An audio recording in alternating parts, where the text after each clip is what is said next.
family. You don't get to pick the one you get. Just gotta love the one you got. Just when you thought it was safe to go anywhere, death is always lurking. As this week on Talking About the Movies, after 14 years, Final Destination returns with the 6th installment of the series, and this time it's personal. Final Destination Bloodlines, plus... I know this is all really intense, but I'm not trying to hurt you. I'm really sorry about this. I really am. Trust me when I tell you this, you are not prepared for the what the hell did I just witness that this movie brings you. The Weeknd makes his big screen acting debut, because clearly the Idol showed that he's got potential as an actor, wink wink, as we take a look at Hurry Up Tomorrow, one of the more intriguing double features we have here this week on Talking About the Movies. And welcome to Talking About the Movies, where, of course, we are continuing my celebration of 20 years of me covering the biggest new releases of the weekend. And this weekend, we've got 2 big new releases. We have a continuation of a series that last time we heard from it was 14 years ago. And we have The Weeknd making his big screen debut in a feature film.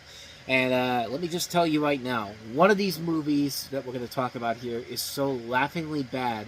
It's one of the worst movies of the year, and yet it's one of the more enjoyable times I've had in a movie in a long, long time. I think you can figure out which one that is, but before you try to figure that out, because like I said, it's going to be really, really hard for you to figure out which one I'm talking about. But with all that said, let's just go ahead and just get right to it and start with easily the biggest of the 2 new releases, and that is the 6th installment of the Final Destination series, Final Destination Bloodlines. So kind of summing up my thoughts on the Final Destination movies as a whole, I've enjoyed most of the movies. I think they're all a ton of fun. I think they do play with the idea of, what if you cheated death, and how even if you cheat death, there's still no way you're getting out of this situation alive. I mean, that's what the first movie did so well. And then, the second film I think was easily the best of the series. 3 was where it kind of peters off, and the setups for the deaths in that movie were just what got way too goddamn complicated, and just really ruined the ebb and flow of that movie in general. But then they brought it back with the 4th film and adding 3D to it. I mean, I think that was the best movie they could have done for that. And Final Destination 5 started off strong, but then kind of had a weak ending that tried to tie it back to the first movie again, which really didn't make a whole lot of sense when you really think about it. But the great thing about each of these movies is that one death in those movies will stick with you for the rest of your life. Like you watch those movies and you see what deaths that they have in there, you'll never forget them. I mean, each one of them has a specific death that just stands out. I mean, most times it's in the beginning, the first one, of course, with the airplane. Second one, of course, on the highway with the logs and all that. The third one, the tanning bed deaths with the 2 Hilton-like sisters. Even the 4th one has that great climax where the mall is exploding and, like, everybody's getting killed, and that girl gets completely decapitated by the escalator, like that episode of Rescue 911 you used to watch as a kid, where you see the little kid, sitting on the escalator, and he has no idea that his shoelaces are caught inside the thing, and you have those fears that thing's going to chop that kid up. At least that's what I had when I used to watch that. And even in Final Destination 5, the bridge scene, as stupid as it is still pretty impressive overall, how they were able to do that. And the great thing about this movie is that it kind of takes it back to form. Granted, there's still a lot of death going on here, but it starts off relatively contained. The plot of the movie in general is that you have a college student who inherits deadly premonitions about death from her grandmother, and soon realizes that death is coming for her family.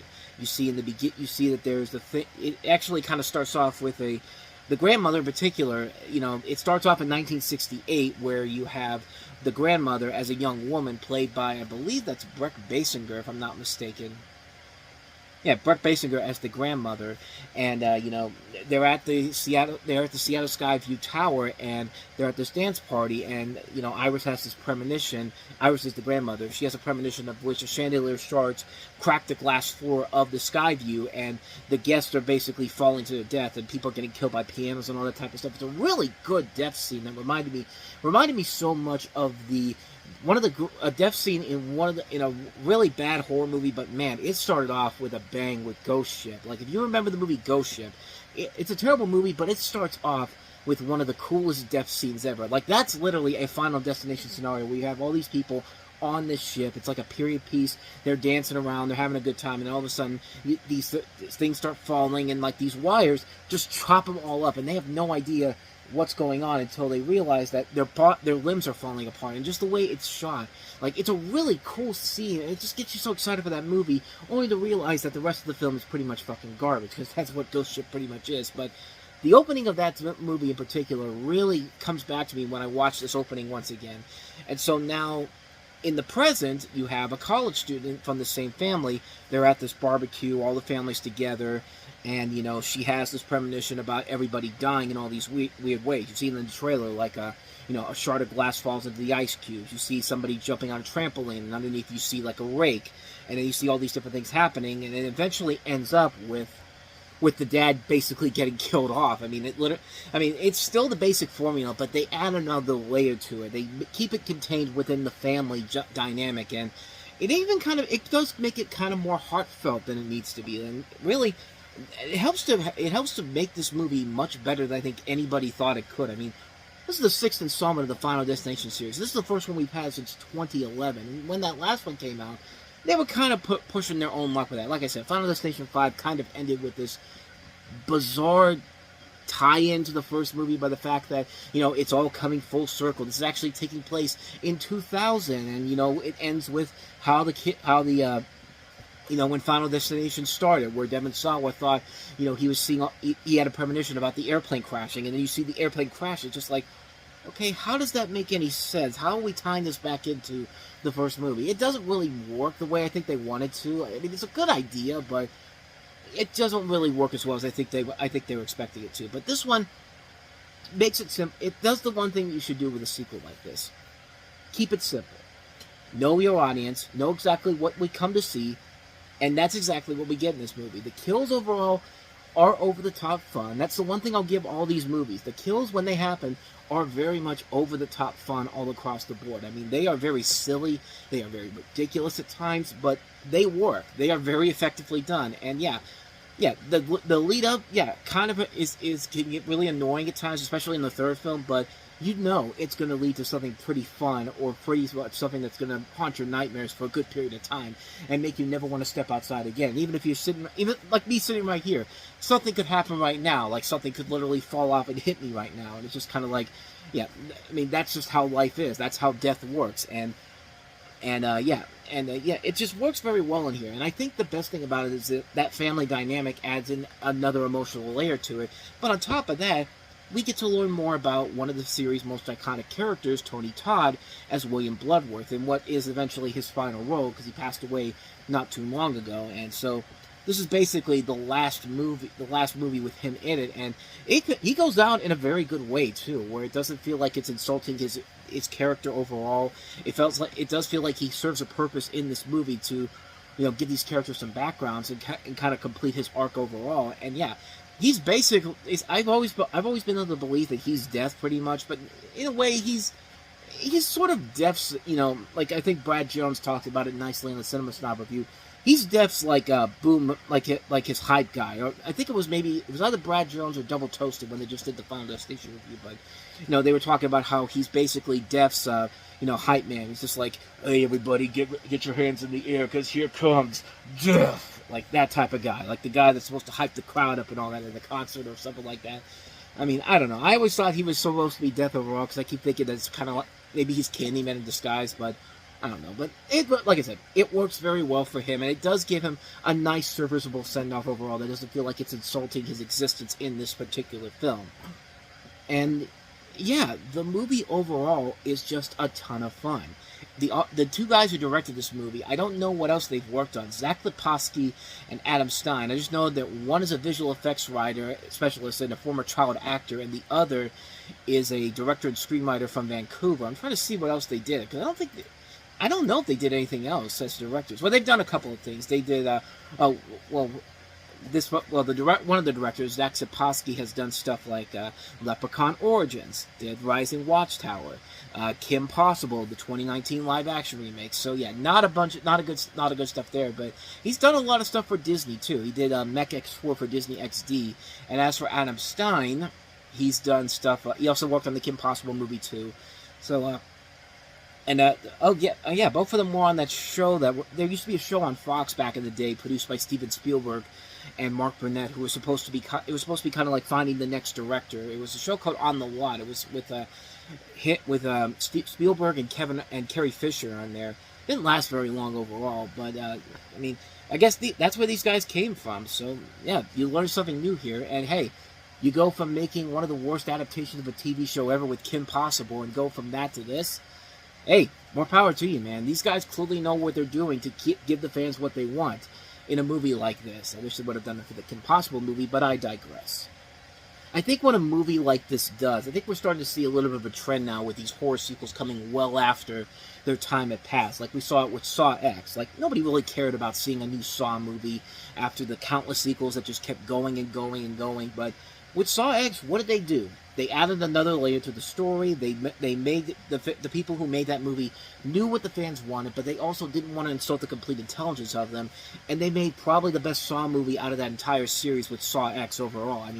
I think we're starting to see a little bit of a new trend with that, because with that and Final Destination, they're bringing people in here who know the source material well, and they know that they got to up the ante. They got to do something where they got to up the ante while also keeping it simple too, not basically just completely going against everything the other movies had stood for. And this film does a very good job of handling that. It's a very well-made film. It makes callbacks to the original film, which make a whole lot of sense. Everything about the film is well done. Not everything about it works. There are a lot of flaws to it, yeah, but there are a lot of flaws in all the Final Destination movies. But this is probably my second favorite of the series, behind the second one. I really like the second one a lot for advancing the story and giving it a new layer to it.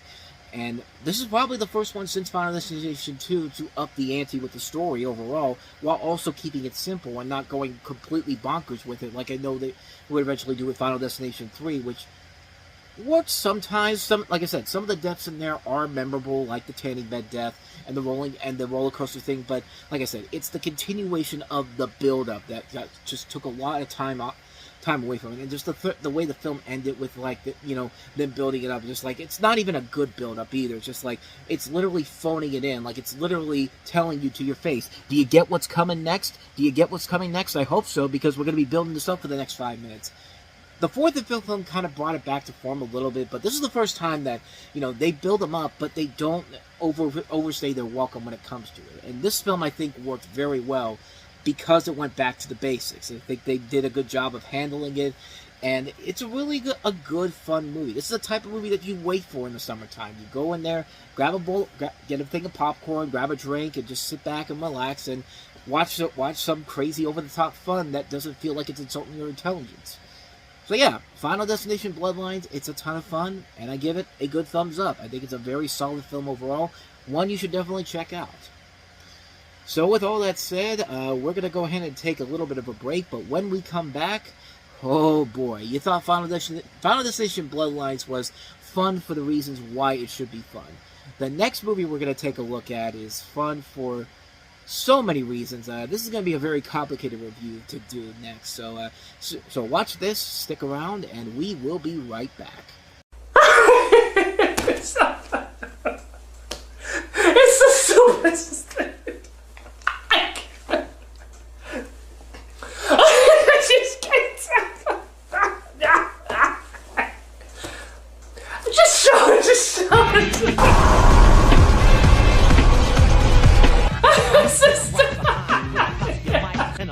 With the thing at the hair.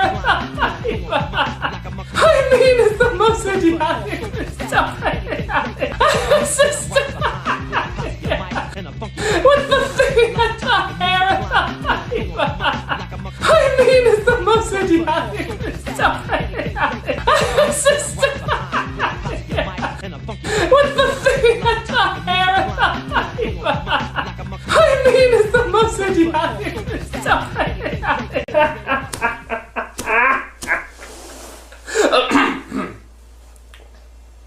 So let's dive right in.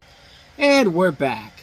Let that set the tone for what we're going to talk about next, because we have here Hurry Up Tomorrow, which is a film that is the feature film debut for the singer The Weeknd. You know, this is not the first time he's been in an acting role before. He was in a show called The Idol on HBO with Sydney Sweeney. Hey there, guys. This is me from the future. You probably already figured out that I got something completely wrong on that one. The Idol did not co-star Sydney Sweeney, even though this is the same guy that made Euphoria. No, I got that name mixed up. It's actually Lily Rose Depp, Johnny Depp's daughter, who was the main female star of that show. It was not Sydney Sweeney. I guess I have her in my mind because, I mean, who else wouldn't have her in her mind right now?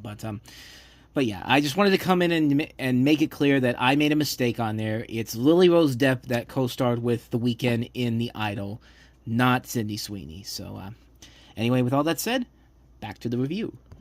And made by the same guys who made Euphoria, and let's just say that it did not work very well. And this is a movie that's essentially a companion piece to his album that came out earlier this year, and it depicts a fictionalized version of The Weeknd, Abel Tesfaye, as an insomniac musician on the verge of a mental breakdown.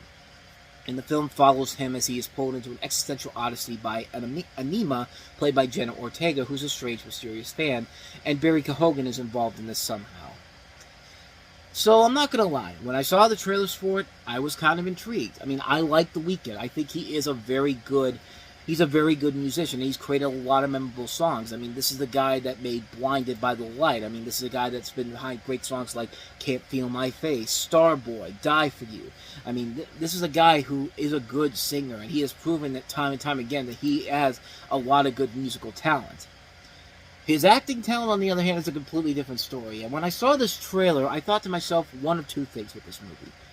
One, it could be a very pretentious, egotistical, you know, look at my big swinging dick type of movie where the whole movie is nothing but an ego trip for the Weeknd, or maybe it's something unique and different. The visuals looked impressive overall, and it looked like something radically different. Maybe it could be one of those movies where, you know, we're just thinking it's not ready for this time yet, and we'll just have to wait for time to catch up with it. It's a movie that's way ahead of its time. You know, it's going to be something where, yeah, we're not going to understand it now, but 20 years down the road, we're going to see it as the true classic it really is.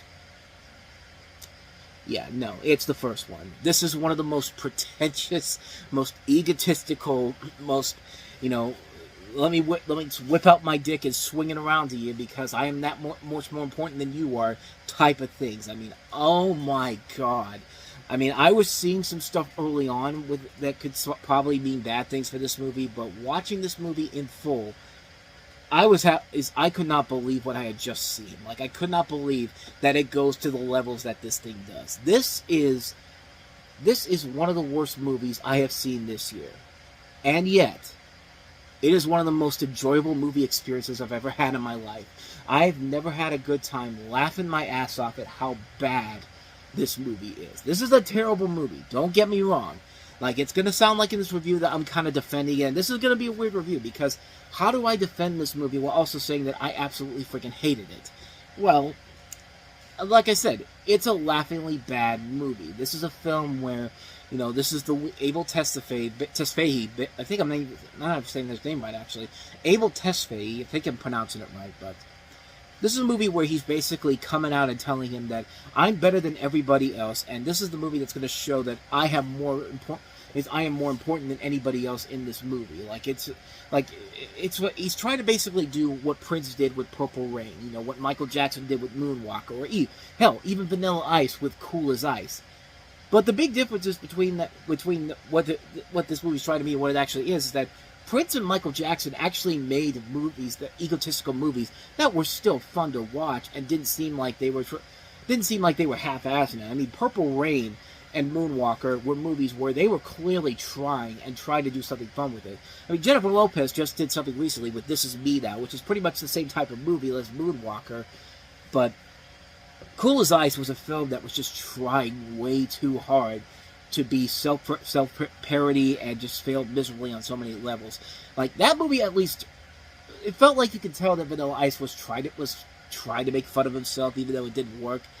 This one has its head so far up its own ass. Like you really think that The Weeknd probably thinks that this is probably a cinematic masterpiece, and like nobody's going to appreciate my work overall. Like, I don't care what anybody says. Yeah, I know this is an Academy Award nominee in here, and one of the hottest stars on the planet, in Jenna Ortega, but I'm the star of this movie. I can act circles around these people. Yeah, and if you started to see some of the clips that were coming out early for this movie, that's a complete BS call, because I can't show you the video for this, but I'm going to see what happens if I play the audio here. I'm hoping this doesn't get copyrighted, but we're going to try it. I just want you to take a listen to this, what I'm about to about to give you here. You know what? I'm going to turn the fan off so you can actually hear it for yourself. I may sweat up a storm here. Okay, that's not true. I just have it on in the background so I get some air in here, but I don't sweat that quickly. But I'm just gonna turn it off for this clip right here. I'm just gonna let you listen to this, and I want you to hear The Weeknd in this performance that he has to feel like he's so proud of. Shut the fuck up! Shut up! What are you doing? What the fuck are you doing? I have to go right now. I'm getting calls. I have to catch a flight. I'm on a tour. I'm trying to be fucking nice. You see, I'm trying to be nice right now, right? You're forcing me to be bad, but I'm actually doing a good thing. All right? So just chill the fuck out, and I gotta go.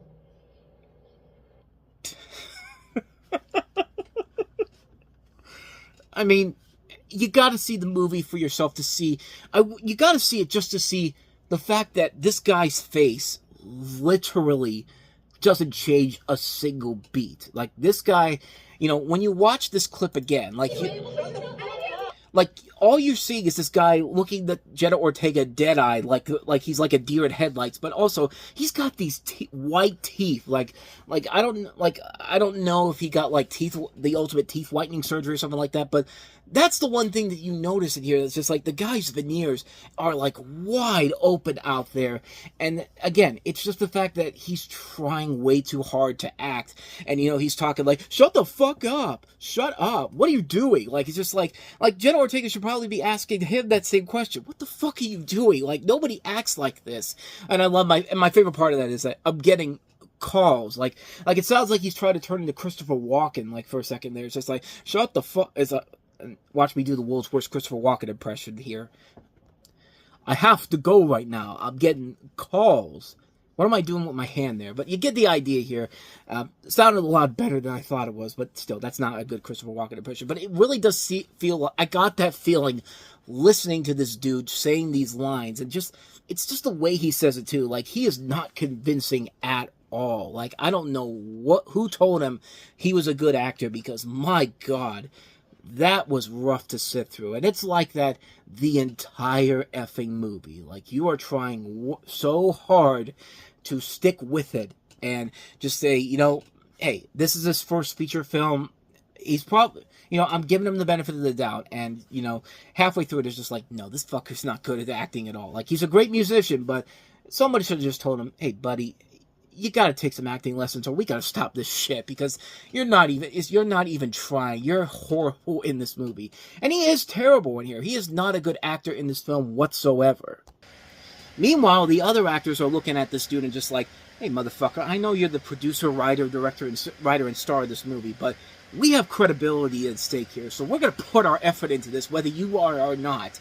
And sure enough, Barry Keoghan, who is an Academy Award-nominated actor from the Banshees of Inisherin. I don't even know if I'm pronouncing that right. I'm so flabbergasted right now. It's the Banshees of Inisherin. The Banshees of Inisherin. Barry Keoghan was nominated for an Oscar for the Banshees of Inisherin. And, you know, he's kind of the bad guy in here, per se, but you know what? He's still more compelling than what The Weeknd is. Like, you still see, this is an actor who's been nominated for an Academy Award and is saying, hey, my name is attached to this movie. I'm giving it my all, damn it. But by far, the one who really keeps this movie, made this movie so much fun to watch was Jenna Ortega. And not because of Jenna Ortega's acting abilities, which she's good in here. I mean, she's proven she can be a good actress, but it's just the fact that she's an executive producer on this movie too. So her name is just as attached to this movie as The Weeknd is. And she says, hey, motherfucker, I'm going to have some memorability to this movie, whether you like it or not. And she has a scene where Abel is tied to a hotel bed, and Jenna Ortega starts dancing to his songs, and she basically does the Deadpool and Wolverine bye bye bye dance to blinding lights. I mean, it's that type of a dance where she's just going all over the place, and the song is playing in the background, and you get into it because it's a great song, and you get into it because Jenna Ortega is literally doing this and going completely insane. And while this is happening, Abel is just like in pain, like he's just like he's like George C. Scott in Hardcore. He's just like turn it off, or if you want to go a step to a more classic film, he's like Malcolm McDowell in A Clockwork Orange, except he's not, his eyes are not bugging out as he's screaming, stop it, please, I beg you, like it's just him going like, turn it off, for the love of God, turn it off. It's just like, and not even that, because he's just going like, like it's so ridiculous, it's so hilarious, and just like moments like that take this really awful movie into a level where I say, I honestly have to recommend you check it out. You're not going to see a great movie, but man, are you going to have the time of your life watching this train wreck of a movie. I mean, this is one of the most unbelievably bad movies, laughingly bad movies I have seen in a long, long time, and it made me laugh my ass off on so many occasions. The story makes no goddamn sense whatsoever. There's stuff in that trailer, the first trailer that came out, that does not happen in this movie. There's a shot in the trailer where a clown is running around with an axe going after Abel. That is not in the fucking movie. Like, there are so many moments in here where it just felt like they filmed this stuff, and then somebody saw this trailer, and the director saw this and said, we can't have this in here. Nothing connects to this whatsoever. Which doesn't help that a lot of stuff in this movie doesn't connect overall. I mean, this is an ungodly mess of a movie from the story department. This is just, it's all over the place. The story is nothing heartbreaking. There's nothing dramatic about it. The fun factor of this movie comes from everything that this movie does wrong, and that's everything else. Jenna Ortega and Barry Keoghan are the only two in this movie who are doing something in here and are really just they're wrapping circles around the Weeknd in here, who just is terrible as an actor in here. Like, there is nothing about this performance from him that makes him an actor whatsoever. Like, this is the type of movie that could kill a career. If anything, the shortest thing is that this kills his acting career and he just goes back to making music. But this is the type of movie that if he doesn't play his cards right, his career in general could be in serious jeopardy at this point. Like, Jenna Ortega and Barry Keoghan will come out of this relatively unscathed because they do basically keep the film enjoyable for the stuff they're doing in here. But everything else in here is just such an ungodly mess, but it's a fun ungodly mess. This movie is the anti-Megalopolis. Like, Megalopolis came out last year, also a Lionsgate movie, who also produced this movie. Your banner 2024 is continuing into 2025, it seems, but it reminds me so much of the anti-Megalopolis. It's an anti-Megalopolis because Megalopolis was the same thing, pretentious, had its head so far up its ass from its director, and nothing made sense whatsoever. But unlike Megalopolis, where nothing happened in that movie and you were bored sitting there, this movie has so much of a memorability factor to it, and just how over the top and just stupid it gets. Like, you can't help but laugh your ass off. This is one of the more fun. I never had a more fun experience in a movie theater in a long time since watching this movie. This movie made me laugh so goddamn hard at how stupid it was and how over the top it gets. Like, it's a fun movie. It's an awful movie, but it's a fun movie. And like I said, this is a weird review because I'm telling you it's one of the worst movies of the year, but if you like really bad movies, really bad, so bad it's good, guilty pleasure type of movies, this movie is for you. This movie is an example of a film that is so ridiculous, so stupid. This is like The Room. This is like what I wanted this is what I think people thought a Minecraft movie was. Like that this was supposed to be that movie that's supposed to be like this gonzo fun movie, and the Minecraft movie is just stupid. I mean, that's just a movie made clearly for TikTok influencers and stuff that doesn't make a whole lot of sense in that movie. Nothing fun comes out of a Minecraft movie. This movie is on that same wavelength, but there's so much more fun stuff in this movie that I would if I had to watch any of the bad movies that will end up on the worst of the year list this year, this thing would definitely be one I'd watch over and over and over again. This is that good of a guilty pleasure mess of a film. So, how do I rate this movie? Because it's very, very complicated how to review this. Because, on the one hand, yes, it gets a thumbs down because it's one of the worst movies of the year. It makes no sense. The story doesn't make a whole lot of sense. Abel Tesfaye is not a good actor. It's taking itself way too seriously, but it's just a bad movie. It's a bad, dull film. But my thumb is up on the stuff that works in terms of the silly, stupid level ridiculousness, like Jenna Ortega's scenes in this movie, and the fact that this film has its head so far in its own butt that it thinks it's going to be better. That it thinks it's better than everybody else. So it's a tough call. So you know what?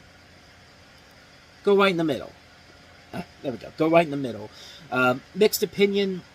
Worst movie of the year, yes. But it's a so bad it's good guilty pleasure movie. Like, it's a film. This is a film I put up there with Space Jam, Speed 2, The Day After Tomorrow.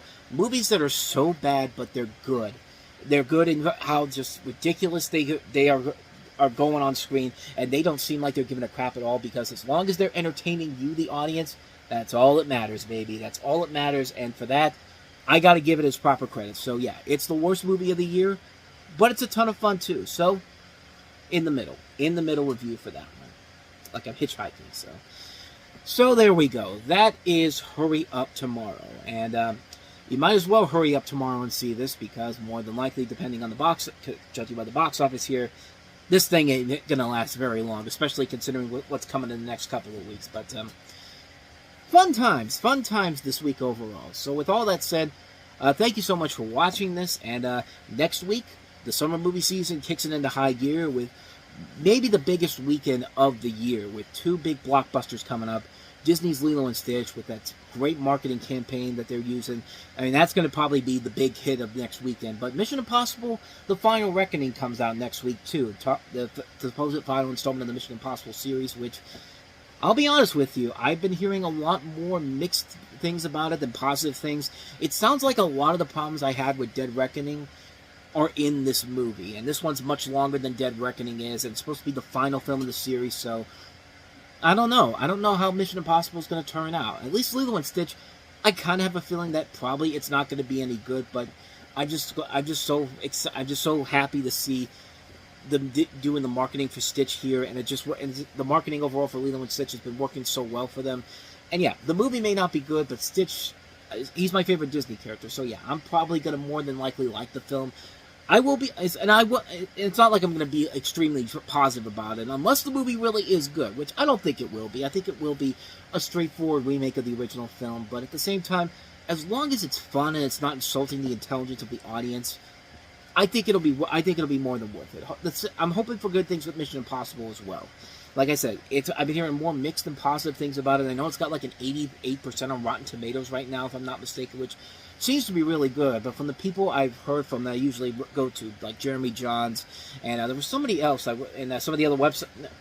I was going to say there was somebody else, but I've seen like Deadline Hollywood, Variety, Hollywood Reporter had also been kind of lukewarm on it. And yet still getting these pretty positive reviews to get warned in 88%. As long as I think that's what it is.